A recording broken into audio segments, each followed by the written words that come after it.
8 ruedas motrices, un chasis monocasco revolucionario y la capacidad única de correr hacia atrás a la misma velocidad que hacia adelante. Amigos, ante ustedes está el vehículo blindado alemán Puma, que fue diseñado para la exploración profunda, pero se convirtió en un peligroso cazador, capaz de desafiar incluso a los tanques medianos T-34. ¿Cómo logró un vehículo de ruedas superar a sus homólogos de orugas en capacidad todoterreno? ¿Y por qué los diseñadores de repente fueron en contra de las tradiciones al equiparlo con un motor diésel atípico? Hoy analizaremos en detalle las capacidades ocultas de este raro tanque de ruedas. Asegúrense de ver el episodio hasta el final. Descubrirán qué inesperado problema de suministro obligó a detener la producción de esta máquina de alta tecnología después de solo unas 100 unidades fabricadas.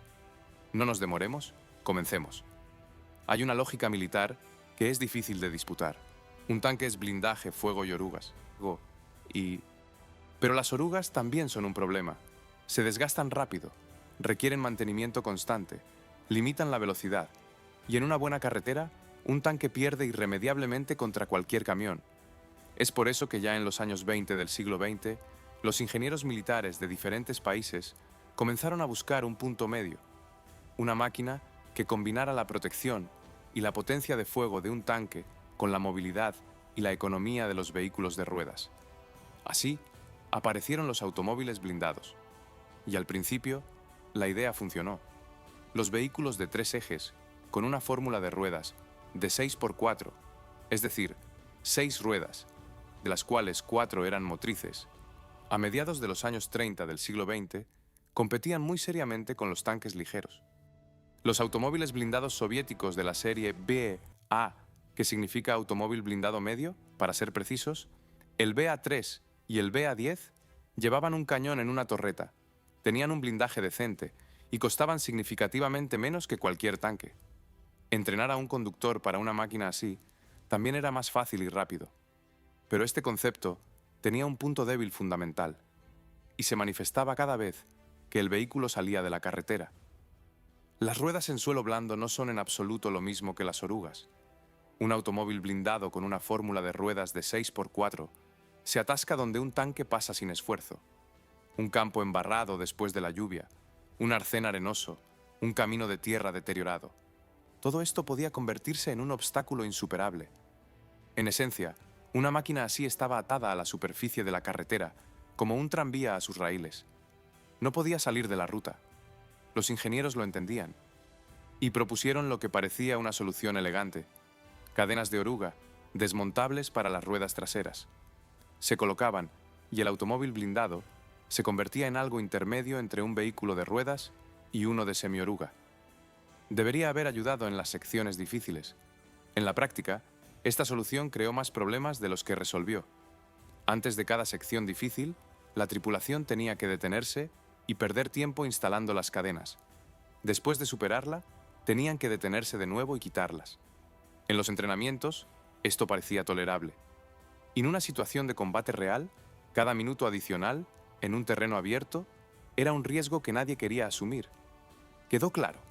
El camino de la evolución de los automóviles blindados sobre chasis comerciales había llegado a un callejón sin salida. Todas las posibilidades de este concepto estaban agotadas. Para seguir adelante, era necesario empezar desde cero. Se encontró una salida al callejón sin salida, pero requirió la creación de una máquina que no existía en ningún otro lugar del mundo. 1936. Comienza a llegar a las unidades de reconocimiento alemanas una máquina que nadie en el mundo había construido antes. Su designación oficial es Sonderkraftfahrzeug 231, la variante de 8 ruedas. Traducido literalmente del alemán, significa vehículo especial 231, pero en las tropas se le llamaba simplemente el de 8 ruedas. Fórmula de ruedas de 8x8. 8 ruedas y las 8 motrices. Esta era una diferencia fundamental con respecto a todo lo que se había construido antes. Pero no se trataba solo del número de ruedas. Cada una de las 8 ruedas tenía suspensión independiente. Esto significa que cuando una rueda pasaba sobre un obstáculo, las otras 7 continuaban funcionando normalmente. El vehículo no se inclinaba, no perdía tracción con el suelo y no se atascaba donde cualquier automóvil blindado de 3 ejes lo habría hecho. Ahora hablemos de la capacidad todoterreno en cifras concretas. El Sonderkraftfahrzeug 231 podía superar una pendiente de 30 grados, que es aproximadamente el ángulo de una colina urbana bastante empinada. Cruzaba vados de hasta 1 metro de profundidad. Superaba fosas de hasta 2 metros de ancho. Para un vehículo de ruedas de aquella época, estos eran indicadores que hacían que los ingenieros militares de otros países sacudieran la cabeza. Un motor de carburador con una potencia de 150 caballos de fuerza aceleraba el vehículo, que pesaba poco más de 8 toneladas, hasta los 100 km por hora. La relación potencia-peso era de 18 caballos de fuerza por tonelada. Para comparar, en un tanque medio de ese periodo, este indicador era menor. Por carretera, el vehículo recorría unos 300 kilómetros con un solo tanque de combustible. El armamento correspondía a un tanque ligero de la época, un cañón automático de 20 milímetros UK-30, el mismo que estaba montado en el tanque ligero alemán de serie Panzerkampfwagen II. El blindaje frontal era de 15 milímetros, el mismo que el de ese tanque. En los laterales era un poco más delgado, pero para un vehículo de reconocimiento, este era un compromiso razonable. Las ruedas eran un tema aparte, neumáticos, con un compuesto autosellante en su interior. Si una rueda recibía un impacto de bala, no se desinflaba instantáneamente. El compuesto interior sellaba el daño. El vehículo podía continuar moviéndose incluso después de 6 perforaciones en una sola rueda, pero la solución técnica más inusual eran los 2 puestos de conducción. En la parte delantera se sentaba el conductor principal, en la trasera el segundo con su propio volante y pedales. Ambos podían controlar el vehículo por completo, y esto no era un exceso, era una necesidad táctica muy bien pensada. En el reconocimiento las situaciones pueden ser sencillas. Vas hacia adelante, caes en una emboscada y necesitas retirarte de inmediato.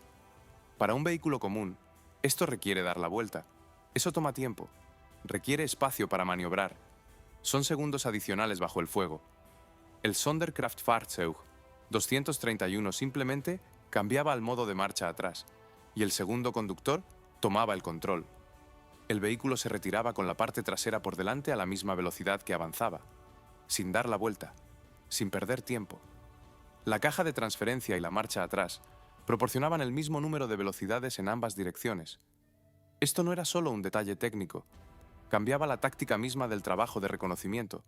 Parecía que no podía ser más perfecto. Pero precisamente en ese momento, los diseñadores ya habían comenzado a trabajar en una máquina que haría que el Sonderkraftfahrzeug 231 quedara obsoleto. A finales de los años 30, los militares alemanes formularon las especificaciones técnicas para un nuevo automóvil blindado. Formalmente, se trataba de un pedido para reemplazar al Sonderkraftfahrzeug 231. Pero cuando los ingenieros comenzaron a trabajar, quedó claro que no se trataba de mejorar la máquina existente. Se trataba de un enfoque totalmente nuevo. La primera y más radical decisión se refería a la construcción del chasis. Cualquier automóvil de la época, tanto civil como militar, tenía un bastidor o bastidor de largueros. Una base de acero rígida a la que se sujetaba todo lo demás: la carrocería, el motor, la suspensión. El bastidor soportaba la carga. La carrocería simplemente se asentaba encima. Esto era familiar, comprensible y probado durante décadas. El nuevo automóvil blindado no recibió bastidor. En su lugar, los diseñadores aplicaron un chasis monocasco. Las propias planchas de blindaje se convertían en la estructura portante del vehículo. El cuerpo no solo protegía a la tripulación, sino que soportaba todas las cargas mecánicas. Esto permitió eliminar el peso muerto del bastidor y, al mismo tiempo, hacer la estructura más rígida. 2 resultados con una sola solución. Hoy en día, la mayoría de los automóviles de pasajeros tienen una carrocería monocasco. Pero a principios de 1943, en un vehículo de combate blindado, esto era una novedad. La segunda decisión se refería al motor, y aquí la historia se vuelve realmente interesante. Los vehículos blindados alemanes de la época utilizaban casi en su totalidad motores de carburador refrigerados por agua. Este era un esquema estándar y probado. Pero para el nuevo automóvil blindado, eligieron algo completamente diferente. Un motor diésel de 12 cilindros, Tatra 103, con refrigeración por aire, fabricado por la compañía checoslovaca Tatra. La refrigeración por aire significaba la ausencia de radiador, mangueras, anticongelante y todo el sistema de circulación de líquido. Menos piezas significaban menos puntos de fallo. En condiciones de campaña, esto tenía una importancia directa. Un radiador perforado podía inmovilizar un vehículo refrigerado por agua en cuestión de minutos. Un motor refrigerado por aire estaba libre de esta vulnerabilidad. La potencia era de 210 caballos de fuerza. Esto era 60 caballos de fuerza más que su predecesor. La masa de la nueva máquina aumentó en más de 3 toneladas, en comparación con el Sonderkraftfahrzeug 231, llegando a casi 12 toneladas. Pero debido al motor más potente, la relación potencia-peso se mantuvo aproximadamente al mismo nivel, unos 18 caballos de fuerza por tonelada. La velocidad en carretera era de 90 km por hora, pero la autonomía cambió radicalmente. Un motor diésel consume combustible de manera mucho más económica que uno de carburador. En el Sonderkraftfahrzeug 231, la autonomía era de unos 300 km en carretera. En la nueva máquina era de casi 1000 km en carretera y unos 600 en terreno irregular. 1000 km en carretera es la distancia que separa Berlín de París. El vehículo podía recorrer esta ruta sin una sola parada para repostar. Para un automóvil blindado de reconocimiento, que operaba muy por delante de las fuerzas principales, esto lo cambiaba todo. No era necesario arrastrar una columna de camiones cisterna. No era necesario interrumpir una incursión de reconocimiento para buscar combustible. De su predecesor, la nueva máquina heredó lo que funcionaba bien: el sistema de conducción con 2 puestos, la suspensión independiente de las 8 ruedas directrices y la disposición general. El chasis estaba listo. Quedaba la pregunta principal: ¿cómo armar este vehículo? Y aquí comienza la parte más interesante de la historia. Cuando el chasis está listo, la siguiente pregunta siempre es la misma: ¿qué debe hacer esta máquina en el campo de batalla y contra quién? En el caso del Sonderkraftfahrzeug 234, los militares alemanes dieron no una respuesta a esta pregunta, sino 4. 4 modificaciones sobre un mismo chasis, cada una para su propia tarea. La primera modificación se denominó Sonderkraftfahrzeug 234-1. Recibió una torreta abierta por la parte superior con un cañón automático de 20 mm KA-doble, UK-38, el mismo que estaba instalado en su predecesor. La lógica era simple. El reconocimiento no siempre entra en un combate serio. Su tarea es encontrar, evaluar, informar y retirarse. Un cañón de 20 mm era totalmente suficiente para esto. Se encargaba de los vehículos blindados ligeros y de la infantería, y al mismo tiempo no sobrecargaba el vehículo con peso innecesario. La tercera modificación, el Sonderkraftfahrzeug 234-3, se construyó para otra tarea: el apoyo de fuego. Para ello, en una casamata fija y abierta, se instaló un cañón de cañón corto de 75 mm K-51. El cañón corto significaba una menor velocidad inicial del proyectil y, por lo tanto, una menor penetración de blindaje. Pero contra la infantería en refugios, posiciones de campaña y fortificaciones ligeras, el proyectil de alto explosivo de 75 mm hacía su trabajo de manera eficaz. La cuarta modificación, el Sonderkraftfahrzeug 234-4, era ya una historia completamente diferente. En el mismo chasis, en una casamata abierta, se instaló un cañón antitanque PaK-40. La longitud del cañón era de 55 calibres. Esto significa que el cañón era 55 veces más largo que el calibre del proyectil. Una trayectoria de aceleración larga para el proyectil proporcionaba una alta velocidad inicial y, en consecuencia, una alta penetración de blindaje.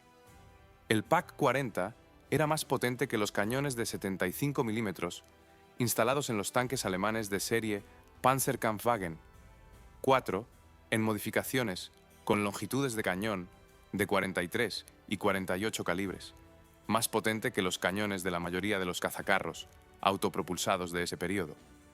Hasta el final de la guerra, este cañón podía perforar el blindaje de cualquier vehículo blindado de serie del enemigo, excepto de aquellos que estaban especialmente protegidos contra él.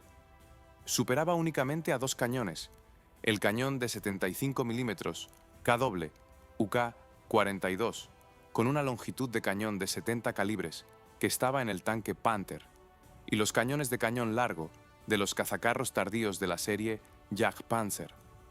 Un vehículo de ruedas con un cañón más potente que el de un tanque no es una combinación común. Las ruedas aportan velocidad y maniobrabilidad, pero tradicionalmente se cree que un armamento serio requiere una plataforma seria. Aquí, este estereotipo se rompió deliberadamente. Pero ni la primera, ni la tercera, ni la cuarta modificación se convirtieron en las más famosas. Entre las cuatro, destacaba la segunda, aquella que se lanzó a la producción en serie primero, en agosto de 1943. Aquella a la que se le dio un nombre propio. La llamaron Puma, y precisamente con ella comenzó la historia del tanque de ruedas. Agosto de 1943. Las primeras unidades del Sonderkraftfahrzeug 234-2 salen de la línea de montaje. El vehículo ya ha recibido el nombre de Puma, pero antes de hablar de lo que podía hacer, vale la pena entender cómo adquirió esta apariencia en primer lugar. La historia de la torreta del Puma no comienza con el Puma mismo. A principios de 1943, los diseñadores alemanes trabajaban en un tanque ligero que debía reemplazar al obsoleto Panzerkampfwagen II. La máquina fue llamada Leopard. La compañía Daimler-Benz desarrolló una torreta para ella, compacta, con buena protección y un cañón de 50 milímetros. El tanque no entró en producción. Las prioridades cambiaron y las capacidades de producción se necesitaron para otras máquinas. La torreta se quedó sin tanque. Cuando surgió la pregunta sobre el armamento del Puma, se acordaron de esta torreta. Se adaptaba por dimensiones, ya estaba diseñada y podía ahorrar tiempo. Pero al final, los diseñadores desarrollaron de todos modos su propia torreta, estructuralmente similar a la del Leopard, pero no idéntica a ella. El cañón principal fue el KW UK-39-1 de 50 milímetros con una longitud de cañón de 60 calibres. El mismo cañón que se instalaba en las modificaciones tardías del tanque Panzerkampfwagen III, pero con una adición: un freno de boca. Un freno de boca es un dispositivo en el extremo del cañón que desvía parte de los gases de la pólvora hacia los lados al disparar. Esto amortigua el retroceso. Sin un freno de boca, el retroceso de un cañón de 50 milímetros de cañón largo crearía tensiones graves en la torreta y en el cuerpo del vehículo. Con el freno de boca, este problema se eliminaba. El cañón estaba emparejado con una ametralladora MG-42, una de las ametralladoras de disparo más rápido de la época, con una cadencia de fuego de hasta 1200 disparos por minuto.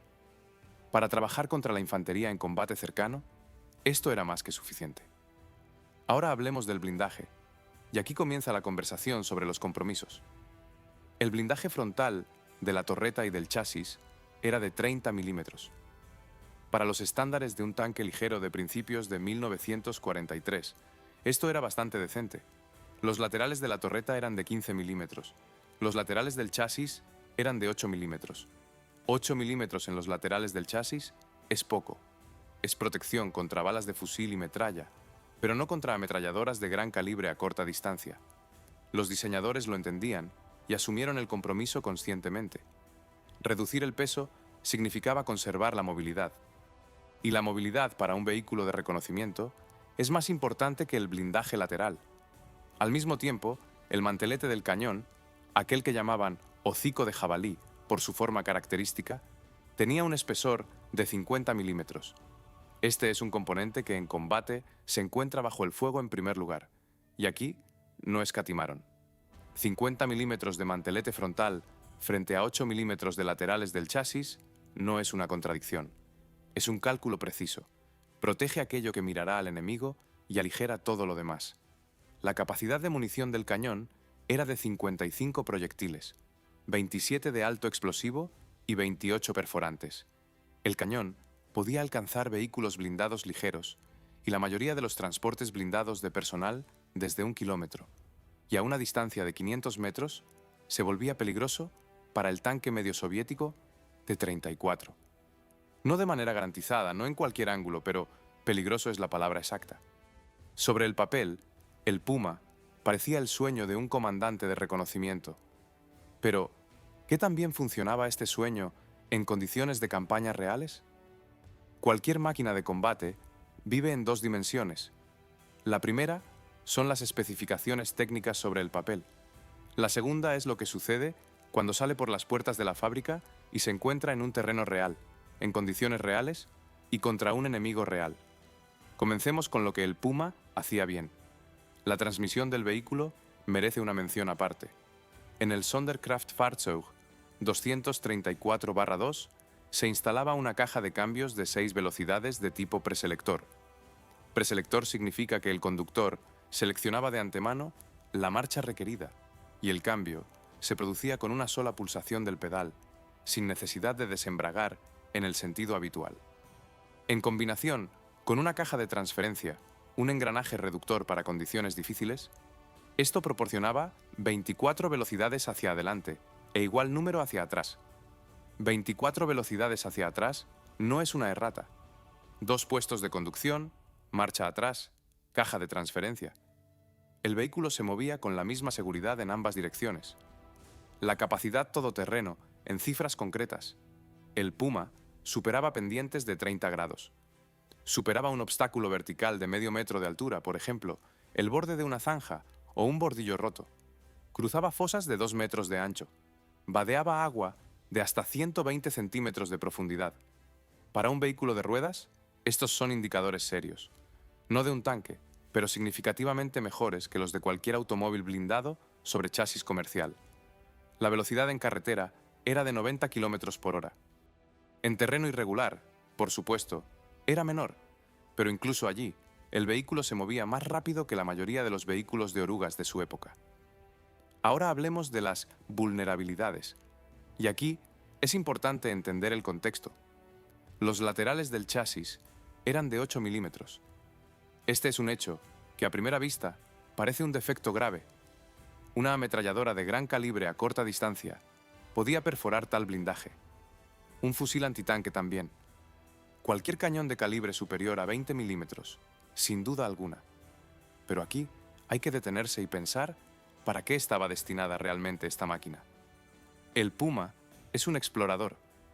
Su tarea no es quedarse quieto y recibir el impacto, sino ver al enemigo antes de que éste lo vea a él. Operar a distancia. Retirarse más rápido de lo que el enemigo tarda en apuntar. 8 milímetros de blindaje lateral no es un error de los diseñadores. Es un intercambio consciente. Menos blindaje a cambio de menos peso y mayor velocidad. Esa misma lógica explica las casamatas abiertas en otras modificaciones de la familia Sonderkraftfahrzeug 234. Otra vulnerabilidad real era la reparación en condiciones de campaña. El vehículo era técnicamente complejo. La suspensión independiente de 8 ruedas, la caja de cambios preselectora, el motor diésel refrigerado por aire. Todo esto requería mecánicos calificados y herramientas especiales.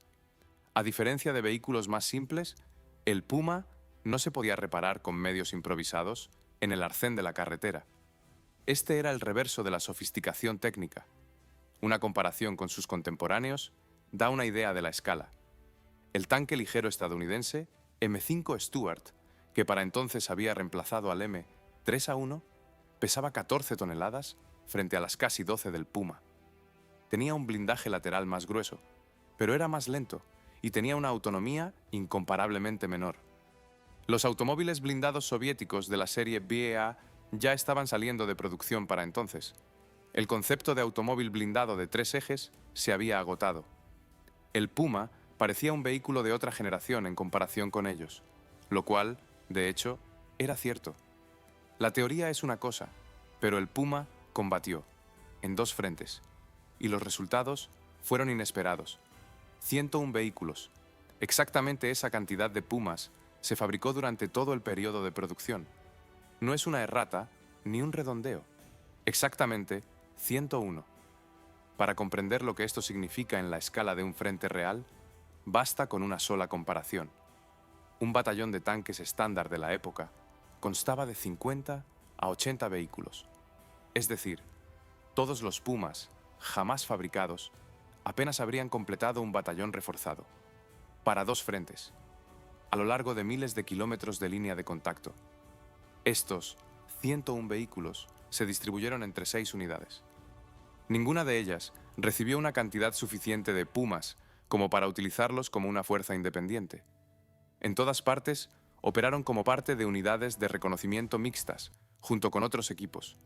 El Frente Occidental, verano de 1944, Normandía.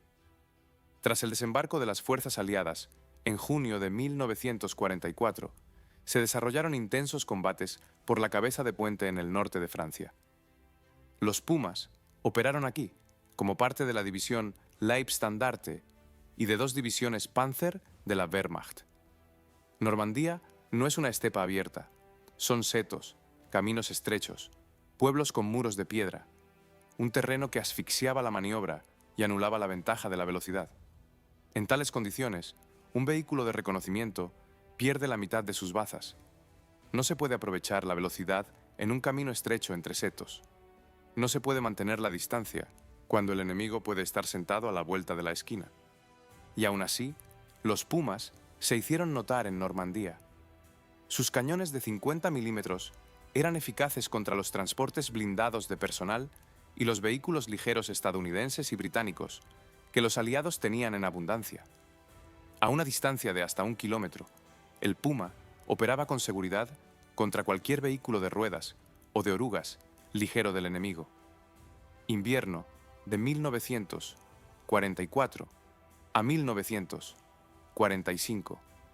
Las Ardenas.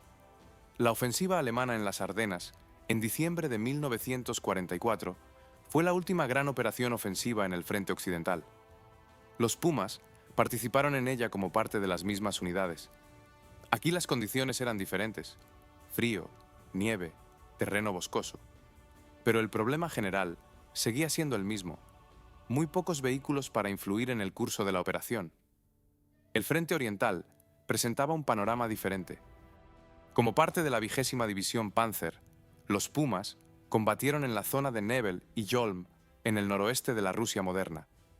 Luego, en Bobruisk, en el verano de 1944, durante los durísimos combates defensivos de la ofensiva soviética, conocida como Operación Bagration. Después, Breslavia, Neisse, Praga. Los vehículos avanzaron de este a oeste a lo largo de toda la fase final de la guerra. En el frente oriental, el Puma tenía una ventaja importante sobre el frente occidental: el espacio. El terreno abierto permitía aprovechar la velocidad y el alcance de detección. Un explorador puede trabajar como explorador solo cuando tiene la oportunidad de mantener la distancia. Pero aquí también influía la limitación principal: la cantidad. 101 vehículos para 2 frentes. Incluso con la alta calidad de cada unidad individual, este número era demasiado pequeño para cambiar algo a nivel estratégico. Los Pumas podían ganar combates individuales. Podían realizar tareas de reconocimiento con éxito. Podían infligir daños precisos al enemigo. Pero cambiar el rumbo de los acontecimientos, no. Para eso no se necesitaban unidades ni docenas. Se necesitaban cientos. La producción del Puma se detuvo. Pero la razón no fue que el vehículo resultara malo. La razón fue otra muy diferente. Septiembre de 1944. La producción del Puma se detiene después de la fabricación de 101 vehículos. La línea de montaje se transfiere a la primera y tercera modificación del Sonderkraftfahrzeug 234.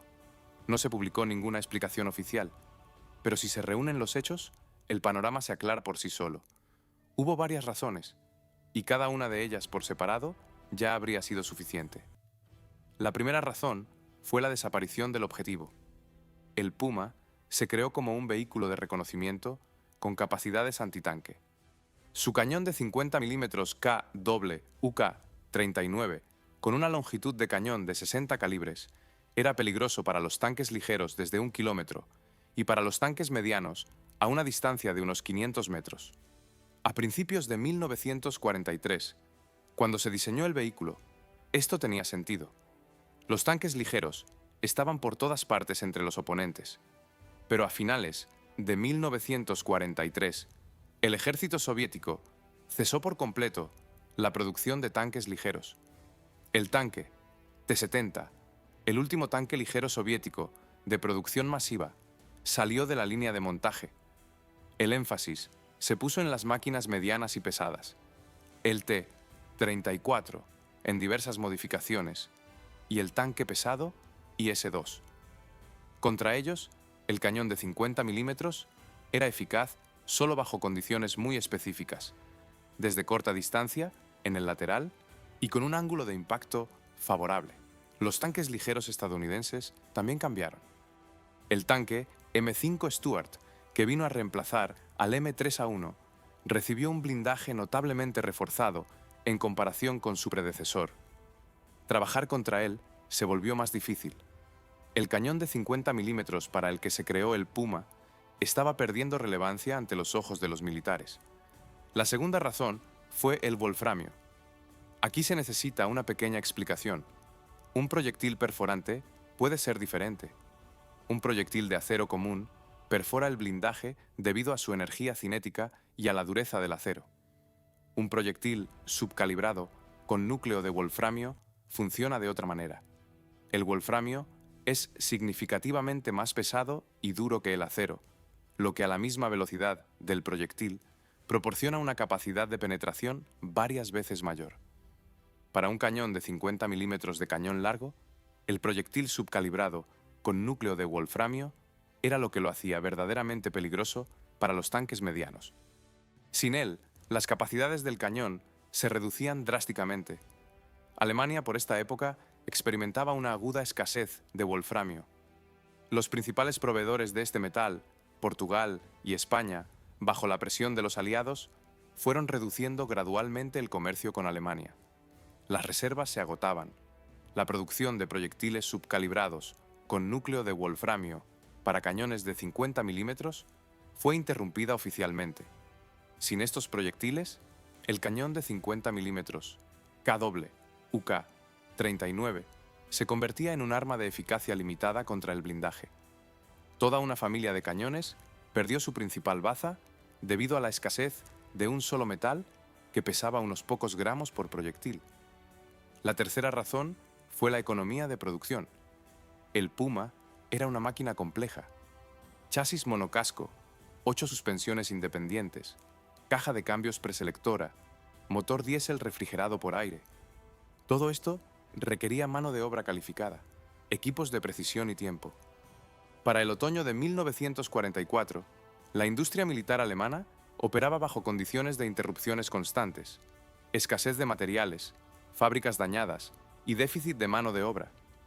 En tales condiciones, una máquina compleja y costosa en pequeñas cantidades perdía frente a soluciones más simples y baratas. La primera modificación del Sonderkraftfahrzeug 234 con cañón de 20 mm cubría las tareas de reconocimiento. La tercera y cuarta modificación, con armamento más potente, cubrían las tareas de apoyo de fuego y combate contra vehículos blindados.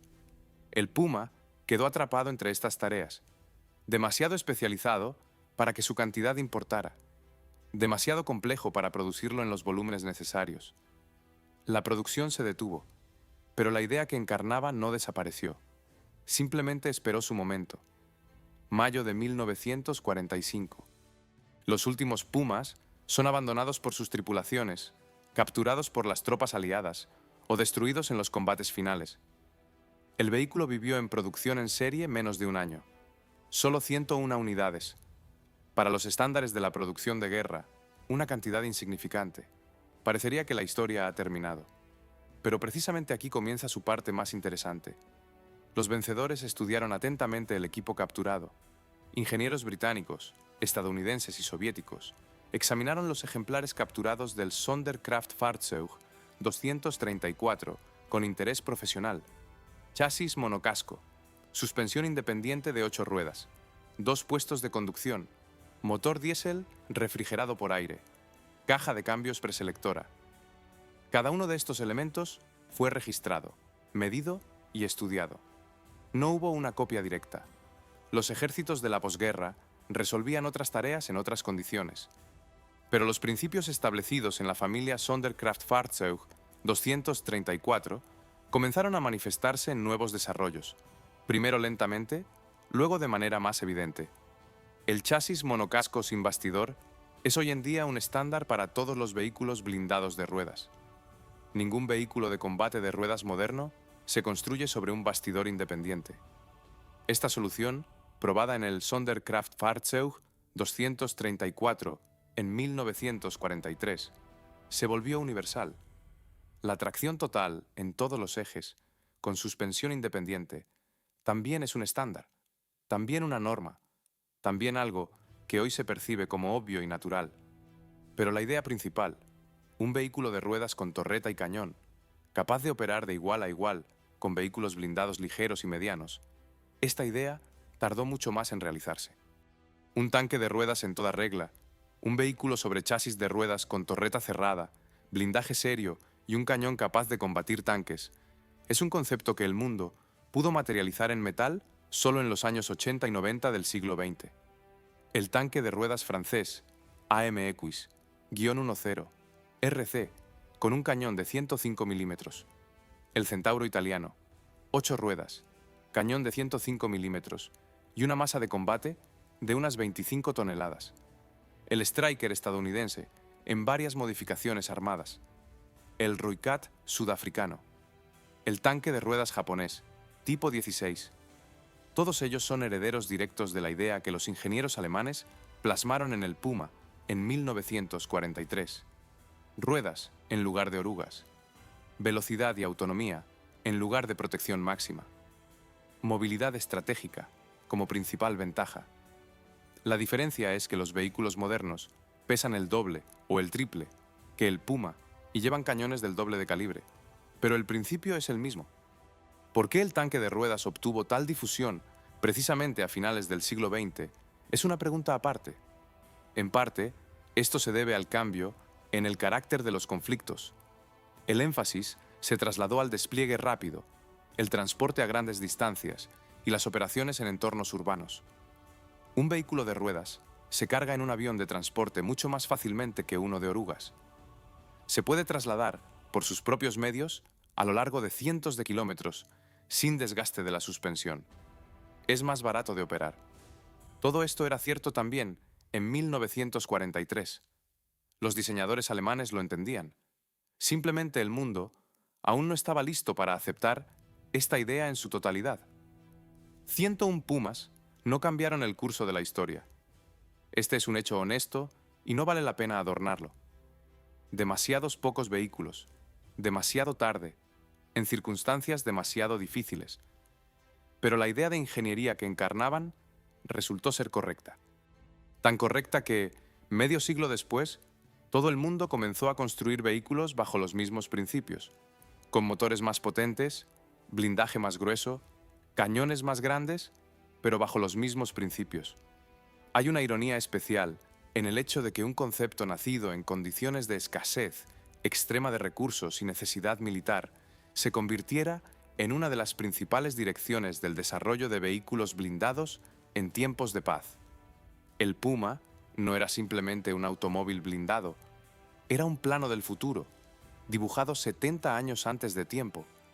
Y el hecho de que este plano fuera dibujado en condiciones que no invitaban a la planificación a largo plazo hace que el logro de ingeniería sea aún más impresionante. Las ideas no tienen fecha de caducidad, especialmente las ideas correctas. Les agradezco por ver el video. Hasta pronto.